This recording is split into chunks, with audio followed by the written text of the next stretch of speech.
अस्सलाम वालेकुम जी, मेरा नाम आमिर बिलाल है। नाजरीन, एक बड़ी डेवलपमेंट हुई है और इसके कड़ी से कड़ी मिलाएंगे तो पता लगेगा कि इसके पीछे कौन है। अहम डेवलपमेंट ये है कि इसराइल का गल्फ़ अमान में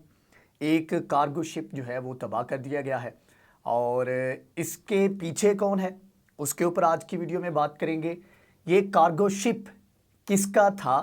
और उसका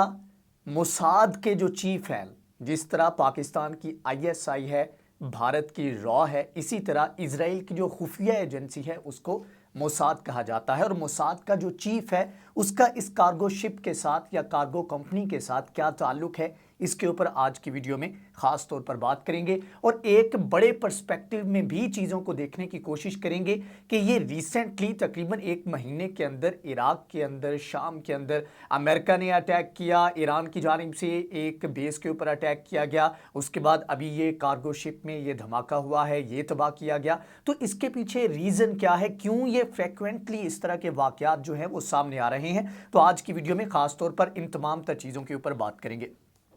सबसे पहले बात कर लेते हैं कि इसके पीछे मुहर्रिकात क्या है। हुआ ये था कि अमेरिका की जानिब से एक अटैक किया गया सीरिया के अंदर और वहाँ पर जो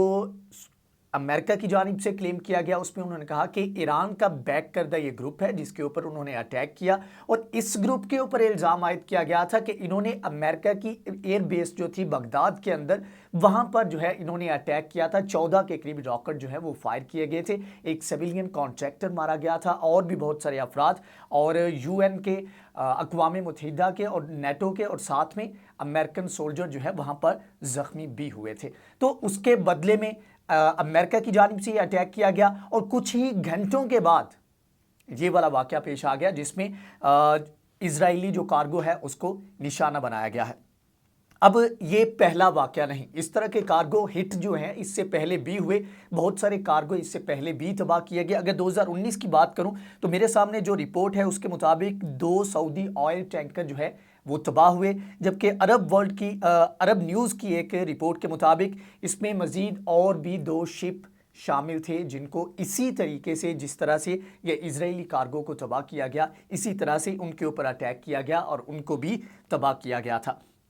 अब इससे पहले कि मैं डिटेल में जाऊं कि ये कार्गो शिप किससे बिलोंग करती थी, कौन ये बंदा था, तो उससे पहले मैं आपको बता दूं कि अमेरिका की जानिब से भी इसके ऊपर रिएक्शन आया है और ख़ास तौर पर इजराइल की जानिब से भी इसके ऊपर रिएक्शन आया है। अमेरिका की जानिब से कहा गया है जी इसके पीछे तो ईरान है, जो कि हमेशा से होता आया है कि बग़ैर किसी तहकीक के, बग़ैर कोई पेशरफ्त हुए बराह रास्त फौरी तौर पर ईरान के ऊपर इल्ज़ाम आयद कर दिया जाता है। इस वक्त इस तमाम तर सूरत हाल में भी बराह रास्त ईरान के ऊपर इल्ज़ाम आयद किया गया है कि ईरान ने ये अटैक करवाया है। इसी तरह जो वज़ीर दिफा है इजराइल के, उनकी जानिब से भी एक अटैक, लफ्जी अटैक किया गया है, उसमें उनकी जानिब से कहा गया है कि ईरान ने जो ये तमाम तर धमाका हुआ और हमारा जो कार्गो शिप है इसको नुकसान पहुंचा, तो इसके पीछे भी ईरान है। उन्होंने कहा कि मोस्ट प्रॉबेबली इसके पीछे ईरान है। जबकि जब अमेरिका की जानिब से इल्ज़ाम आयद किया गया तो उन्होंने तकरीबन ये 2 से 3 दिन इस वाक़े को हो चुके हैं, लेकिन उसके बाद जो अपडेट्स हैं वो अभी आना शुरू हुई हैं। अमेरिका की जानिब से अभी एक फुटेज जारी की गई है जिसमें उन्होंने इल्ज़ाम जब आयद किया तो उन्होंने कहा कि हमारा इल्ज़ाम जो हमने लगाया है उसके पीछे रीज़न ये है कि जब ये एक्सप्लोजिव हुआ, ये कार्गो शिप जो था इसको हिट किया गया, तो उस वक्त एक ईरानियन बोट वहाँ पर देखने को मिली जहाँ पर लोग जो हैं वो, जो वहाँ पर एक्सप्लोजिव माइन थी जो कि साथ में लगी रह गई, जो कि वहाँ पर एक्सप्लोड नहीं हो सकी, उसको उतारते हुए वहाँ पर देखे गए हैं। तो इस चीज़ को बुनियाद बनाकर ईरान के ऊपर इल्ज़ाम आयद किया गया। ईरान का इसके ऊपर क्या मौक़िफ़ है और ईरान और अमेरिका की टसल क्या चल रही है उसके ऊपर आगे चल के मैं आपको बताता हूं। लेकिन अभी मैं आपको बता दूं कि ये जो कार्गो शिप है जिसको हिट किया गया है, ये तिल अवीव के एक कंपनी है इजराइल के अंदर, उसका ये कार्गो था और इसके जो कंपनी का जो नाम है ये है रे शिपिंग कंपनी।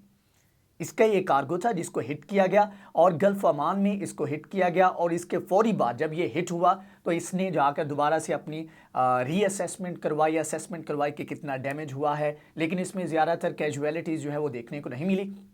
لیکن یہ ہے کہ جو ویسل تھا، جو ایک شپ تھا، وہ تو تقریباً جو ہے وہ تباہ ہو گیا، ناکارہ ہو گیا۔ اور اس کے علاوہ جو اس کے چیف ہیں، یہ رے شپنگ کمپنی جو ہے، اس کے جو چیف ہیں ان کا نام ہے جی رامی اونگر، یہ اس کے چیف ہیں، اور اس چیف کا موساد کے چیف کے ساتھ بڑا گہرا تعلق ہے، اور ان کا آپس میں بہت اچھا لنک ہے۔ یہ میں اپنی طرف سے نہیں کہہ رہا، یہ اسرائیل کی جانب سے، اسرائیل کے ایک جریدے کی جانب سے یہ رپورٹ کیا گیا ہے، اور روئٹر نے بھی اس کو رپورٹ کیا ہے۔ تو یہ ایسے کہہ لیں کہ ایران کی جانب سے براہ راست اسرائیل کے اوپر، اور اسرائیل کے جو بڑا سب سے ایسے کہہ لیں کہ اگر پاکستان کی بات کریں تو پاکستان کے جو ڈیفنس کی لاسٹ لائن سمجھی جاتی ہے وہ ISI سمجھی جاتی ہے۔ اسی طرح دیگر جو ممالک ہیں ان کی بھی ایجنسیز جو ہیں وہ بڑا کلیدی کردار ادا کرتی ہیں۔ تو اسی طرح اگر آپ کسی ملک کی خفیہ ایجنسی اور موساد جو کہ دنیا کی بڑی ایجنسیز میں اس کا شمار ہوتا ہے، اس کے چیف کو یا اس کے انٹرسٹ کو براہ راست ہٹ کرتے ہیں، تو یہ ایک بہت بڑی ایران کی طرف سے کامیابی ہے۔ لیکن ایران کی جانب سے اس کو ایڈمٹ نہیں کیا گیا، ایران کی جانب سے کیٹیگوریکلی اس چیز کو ڈینائی کیا گیا ہے کہ ان کی جانب سے ایسا کوئی بھی حملہ نہیں کیا گیا، اور نہ ہی یہ ایکسپلوژن جو ہے وہاں پر ان کی جانب سے کیا گیا ہے۔ اب اس کے علاوہ جو بڑی اب بات کر لیتے ہیں کہ اس کے پیچھے ریزنز کیا ہے۔ یہ پیدر پہ جو ڈیولپمنٹس آ رہے ہیں، جو اتنے زیادہ ایکسپلوزیو ہو رہے ہیں، تو اس کے پیچھے کوئی تو ریزن ہوگی۔ تو اس کی ریزن اس سے پہلے بھی ہم ڈسکس کر چکے ہیں، اور اس میں نئی ڈیولپمنٹ یہ آئی ہے کہ امریکہ اس تمام تر خطے میں، مشرق وسطیٰ میں اپنے آپ کو ایکٹیو کرنا چاہ رہا ہے، اور ساتھ میں ایران بھی اپنی ایک سٹیٹمنٹ جو ہے اس خطے میں چھوڑنا چاہ رہا ہے۔ اور یہی وجہ ہے کہ ان دونوں کی جانب سے ایک دوسرے کے اوپر ایک طرف تو لفظی گولہ باری کی جا رہی ہے، اور دوسری طرف ایک دوسرے کے اوپر یہ اٹیک کیے جا رہے ہیں۔ فزیکلی جو انٹرسٹ ہے اس ریجن میں ان دونوں ممالک کا، اس کو ہٹ کیا جا رہا ہے، سافٹ جو ٹارگٹس ہیں ان کو نشانہ بنایا جا رہا ہے۔ اب اس کے اوپر امریکہ کی جانب سے ایک اور بڑا قدم اٹھایا گیا۔ امریکہ کی جانب سے بلوچستان کے اندر قتل کیے گئے ہیں کچھ سمگلرز، تو ان کو قتل کیا ہے ایران نے، اور اس کے اوپر امریکہ نے کافی زیادہ تنقید کا نشانہ بنایا ہے۔ یہاں پر میں اپنے پاکستانی ناظرین کو بتاتا چلوں کہ یہ ہمارے والا بلوچستان نہیں ہے، یہی ایک اسی نام سے بلوچستان ایران کے اندر بھی ہے، اور ایران کا یہ صوبہ ہے جس کو بلوچستان کہتے ہیں۔ یہ سستان اور بلوچستان کا علاقہ ہے، جو کہ زیادہ تر ایسے کہہ لیں کہ تقریباً 31 کے قریب پروونس ہیں ایران کے، اور شاید اگر میں غلط نہیں ہوں تو 21 کے قریب، تو ان میں سے یہ دوسرا بڑا پروونس ہے یہ سستان اور بلوچستان کا۔ تو اس کے اندر کچھ آئل کے سمگلر تھے، اور وہ پاکستان آئل لے کر آ رہے تھے، جس کو ہمارے ادھر جو ہے ایرانی آئل یا ایرانی تیل کہا جاتا ہے۔ تو وہ ادھر لے کر آ رہے تھے، تو وہاں پر ایرانی فورسز کو پتہ لگا، تو انہوں نے براہ راست فائر کھولے، اور وہاں پر یہ لوگ جو مارے گئے۔ اور پورا جو بلوچستان ریجن ہے، کیونکہ اگر ہماری طرف یہاں پر اس طرح کے سمگلر موجود ہیں، تو ایران والی سائڈ پر بھی سمگلر موجود ہے، جو وہاں سے آئل جو ہے پاکستان کو ایکسپورٹ کرتے ہیں یا سمگل کرتے ہیں پاکستان کی طرف۔ تو جو ایران کا بلوچستان کا علاقہ ہے، وہاں پر کثیر تعداد میں لوگ سڑکوں پر نکلے، اور وہاں پر جو بارڈر فورسز ہیں ایران کے، وہاں کے جو آفیسر ہیں، 1 یا 2 آفیسر جو ہیں وہ بھی وہاں پر مارے گئے، اور عام جو سپاہی ہیں وہ بھی مارے گئے، اور بڑے لیول کے اوپر یہ احتجاج کیا جا رہا ہے۔ تو اس چیز کو ہٹ کیا گیا امریکہ کی طرف سے، اور اس چیز کو مذمت کا نشانہ بنایا گیا، تنقید کی گئی امریکہ کی جانب سے ایران کے اوپر کہ بھائی آپ اپنے معاملات کو اچھے طریقے سے ہینڈل کرو، اس طرح لوگوں کو قتل عام نہیں کرنا چاہیے۔ لیکن اگر دیکھا جائے تو یہ ایران کا اندرونی معاملہ ہے، اور اگر کوئی مسئلہ ہوتا، اگر کوئی پاکستانی سمگلر ہوتا، تو یہ پاکستان اور ایران کا معاملہ تھا، اس میں کوئی اس طرح امریکہ کو عمل دخل دینے کی ضرورت نہیں تھی۔ لیکن اس وقت جو صورتحال چل رہی ہے وہ یہ ہے کہ دونوں ملک ایک دوسرے کو نیچا دکھانے کی کوشش کر رہے ہیں، اور اس کے پیچھے ریزن کیا ہے؟ اس کے پیچھے ریزن یہ ہے کہ دونوں ملک جو ایران اور امریکہ اور دیگر جو UN سیکیورٹی کونسل کے پرماننٹ ممبر ہیں، ان کے درمیان ایک معاہدہ ہوا تھا 2015 میں، اس کو ری نیگوشیٹ کرنے کے اوپر بات چیت چل رہی ہے۔ تو ٹیبل کے اوپر آنے سے پہلے یہ دونوں ممالک چاہتے ہیں کہ ایک دوسرے کے اوپر پریشر بلڈ کیا جائے۔ یہی وجہ ہے کہ ایران کی جانب سے جب امریکہ نے تنقید کی، امریکہ نے بلا وجہ 1-2 اور معاملات کے اوپر بھی ایران کے اوپر تنقید کی، تو ایران کی جانب سے پھر سے ایک دھمکی دی گئی کہ بھائی اگر آپ باز نہ آئے، اگر آپ نے اسی طرح کی تنقید ہمارے اوپر جاری رکھی، تو ہم آپ کے خلاف کارروائی کریں گے۔ اور جو UN کے انسپیکٹر ہیں، جن کو صرف ایک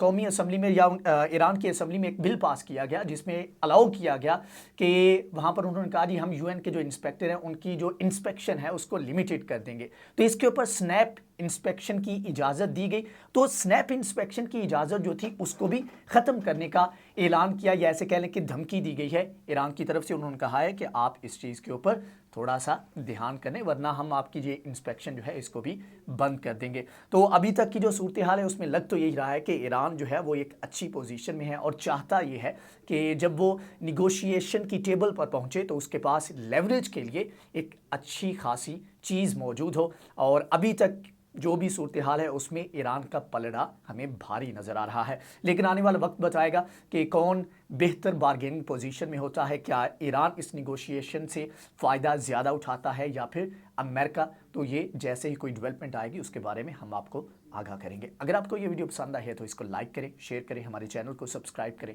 नेक्स्ट वीडियो में हाजिर होंगे, तब तक के लिए अल्लाह हाफिज़।